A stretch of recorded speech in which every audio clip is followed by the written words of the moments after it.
Pride and Prejudice by Jane Austen. Chapter 41. The first week of their return was soon gone. The second began. It was the last of the regiment's stay in Meryton, and all the young ladies in the neighbourhood were drooping apace. The dejection was almost universal.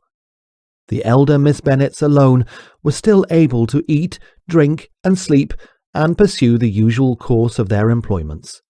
Very frequently were they reproached for this insensibility by Kitty and Lydia, whose own misery was extreme, and who could not comprehend such hard-heartedness in any of the family. "Good heaven, what is to become of us? What are we to do?" would they often exclaim in the bitterness of woe. "How can you be so smiling, Lizzy?" Their affectionate mother shared all their grief. She remembered what she had herself endured on a similar occasion 25 years ago. "I am sure," said she, "I cried for 2 days together when Colonel Miller's regiment went away. I thought I should have broken my heart." "I am sure I shall break mine," said Lydia. "If one could but go to Brighton," observed Mrs. Bennet. "Oh yes, if one could but go to Brighton, but Papa is so disagreeable." "A little sea-bathing would set me up forever." "And my Aunt Phillips is sure it would do me a great deal of good," added Kitty. Such were the kind of lamentations resounding perpetually through Longbourn House. Elizabeth tried to be diverted by them, but all sense of pleasure was lost in shame.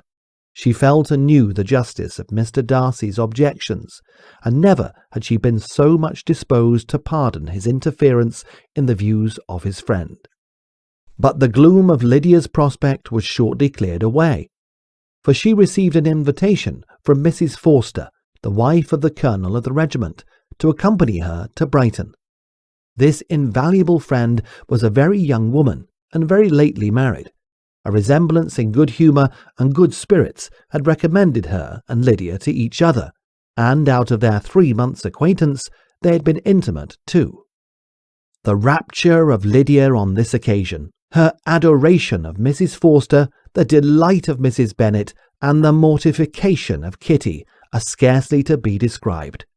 Wholly inattentive to her sister's feelings, Lydia flew about the house in restless ecstasy, calling for everyone's congratulations, and laughing and talking with more violence than ever, whilst the luckless Kitty continued in the parlour, repined at her fate in terms as unreasonable as her accent was peevish. "I cannot see why Mrs. Forster should not ask me as well as Lydia," said she. "Though I am not her particular friend, I have just as much right to be asked as she has, and more too, for I am 2 years older." In vain did Elizabeth attempt to make her reasonable, and Jane to make her resigned. As for Elizabeth herself, this invitation was so far from exciting in her the same feelings as in her mother and Lydia that she considered it as the death warrant of all possibility of common sense for the latter.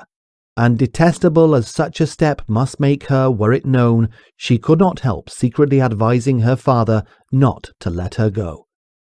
She represented to him all the improprieties of Lydia's general behaviour, the little advantage she could derive from the friendship of such a woman as Mrs. Forster, and the probability of her being yet more imprudent with such a companion at Brighton, where the temptations must be greater than at home.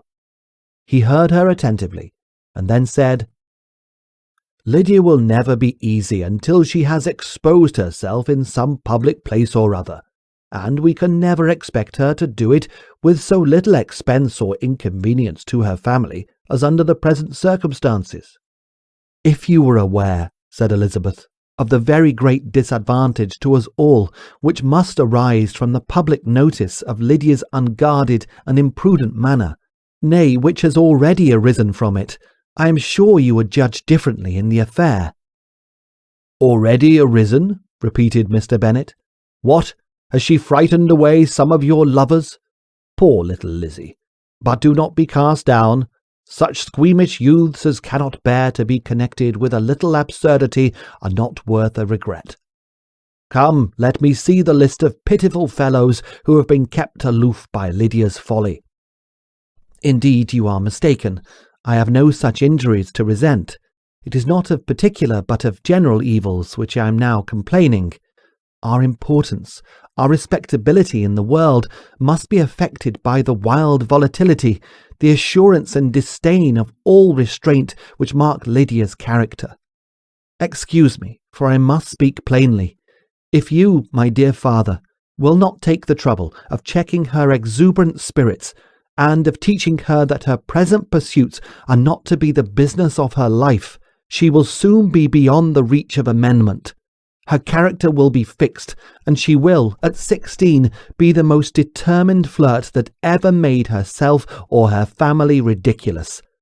A flirt, too, in the worst and meanest degree of flirtation, without any attraction beyond youth and a tolerable person, and from the ignorance and emptiness of her mind, wholly unable to ward off any portion of that universal contempt which her rage for admiration will excite. In this danger Kitty is also comprehended. She will follow wherever Lydia leads, vain, ignorant, idle, and absolutely uncontrolled.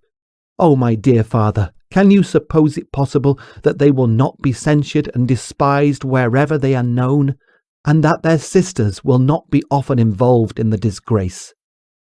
Mr. Bennet saw that her whole heart was in the subject, and affectionately taking her hand, said in reply, "Do not make yourself uneasy, my love.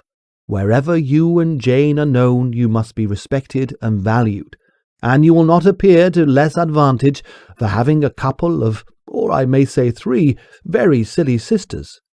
We shall have no peace at Longbourn if Lydia does not go to Brighton. Let her go then.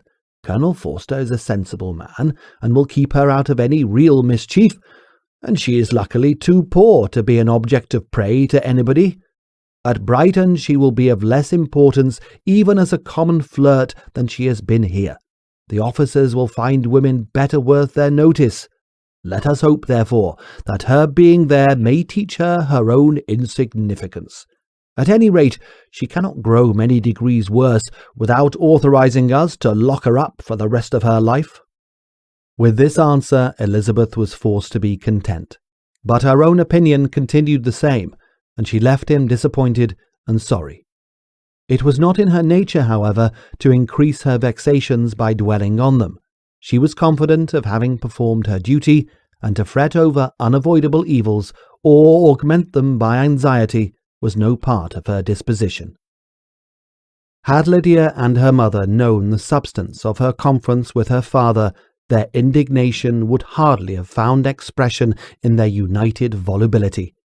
In Lydia's imagination, a visit to Brighton comprised every possibility of earthly happiness. She saw with the creative eye of fancy the streets of that gay bathing place covered with officers. She saw herself the object of attention to tens and to scores of them at present unknown. She saw all the glories of the camp, its stretched tents forth of beauteous uniformity of lines, crowded with the young and the gay, and dazzling with scarlet. And, to complete the view, she saw herself, seated beneath a tent, tenderly flirting with at least 6 officers at once. Had she known her sister sought to tear her from such prospects and such realities as these, what would have been her sensations? They could have been understood only by her mother, who might have felt nearly the same. Lydia's going to Brighton was all that consoled her for her melancholy conviction of her husband's never intending to go there himself. But they were entirely ignorant of what had passed, and their raptures continued with little intermission to the very day of Lydia's leaving home. Elizabeth was now to see Mr. Wickham for the last time. Having been frequently in company with him since her return, agitation was pretty well over. The agitations of former partiality entirely so. She had even learnt to detect, in the very gentleness which had first delighted her, an affectation and a sameness to disgust and weary. In his present behaviour to herself, moreover, she had a fresh source of displeasure, for the inclination he soon testified of renewing those intentions which had marked the early part of their acquaintance could only serve, after what had since passed, to provoke her. She lost all concern for him in finding herself thus selected as the object of such idle and frivolous gallantry, and while she steadily repressed it, could not but feel the reproof of containing in his believing that however long and for whatever cause his attentions had been withdrawn, her vanity would be gratified and her preference secured at any time by their renewal. On the very last day of the regiment's remaining at Meryton, he dined with other of the officers at Longbourn, and so little was Elizabeth disposed to part from him in good humour that on his making some inquiry as to the manner in which her time had passed at Hunsford, she mentioned Colonel Fitzwilliam's and Mr. Darcy's having both spent 3 weeks at Rosings, and asked him if he was acquainted with the former. He looked surprised, displeased, alarmed, but with a moment's recollection and a returning smile replied that he had formerly seen him often, and after observing that he was a very gentlemanlike man, asked her how she had liked him. Her answer was warmly in his favour. With an air of indifference, he soon afterwards added, "How long did you say he was staying at Rosings?" "Nearly 3 weeks." "And you saw him frequently?" "Yes, almost every day." "His manners are very different from his cousin's." "Yes, very different, but I think Mr. Darcy improves upon acquaintance." "Indeed!" cried Mr. Wickham, with a look which did not escape her. "And pray, may I ask," but checking himself, he added in a gayer tone, "is it in address that he improves? Has he deigned to add aught of civility to his ordinary style? For I dare not hope," he continued in a lower and more serious tone, "that he is improved in essentials." "Oh no," said Elizabeth. "In essentials, I believe he is very much what he ever was." While he spoke, Wickham looked as if scarcely knowing whether to rejoice over her words or to distrust their meaning. There was a something in her countenance which made him listen with an apprehensive and anxious attention, while she added, "When I said that he improved on acquaintance, I did not mean that his mind or his manners were in a state of improvement, but that, from knowing him better, his disposition was better understood." Wickham's alarm now appeared in a heightened complexion and agitated look. For a few minutes he was silent, till, shaking off his embarrassment, he turned to her again, and said in the gentlest of accents, "You who know so well my feelings towards Mr. Darcy will readily comprehend how sincerely I must rejoice that he is wise enough to assume even the appearance of what is right. His pride in that direction may be of service, if not to himself, to many others, for it must only deter him from such foul misconduct as I have suffered by. I only fear that the sort of cautiousness to which you, I imagine, have been alluding is merely adopted on his visits to his aunt, of whose good opinion and judgment he stands much in awe. His fear of her has always operated, I know, when they were together, and a good deal is to be imputed to his wish of forwarding the match with Mr. Burr, which I am certain he has very much at heart." Elizabeth could not repress a smile at this, but she answered only with a slight inclination of the head. She saw that he wanted to engage her on the old subject of his grievances, and she was in no humour to indulge him. The rest of the evening passed with the appearance on his side of usual cheerfulness, but with no further attempt to distinguish Elizabeth, and they parted at last with mutual civility, and possibly a mutual desire of never meeting again.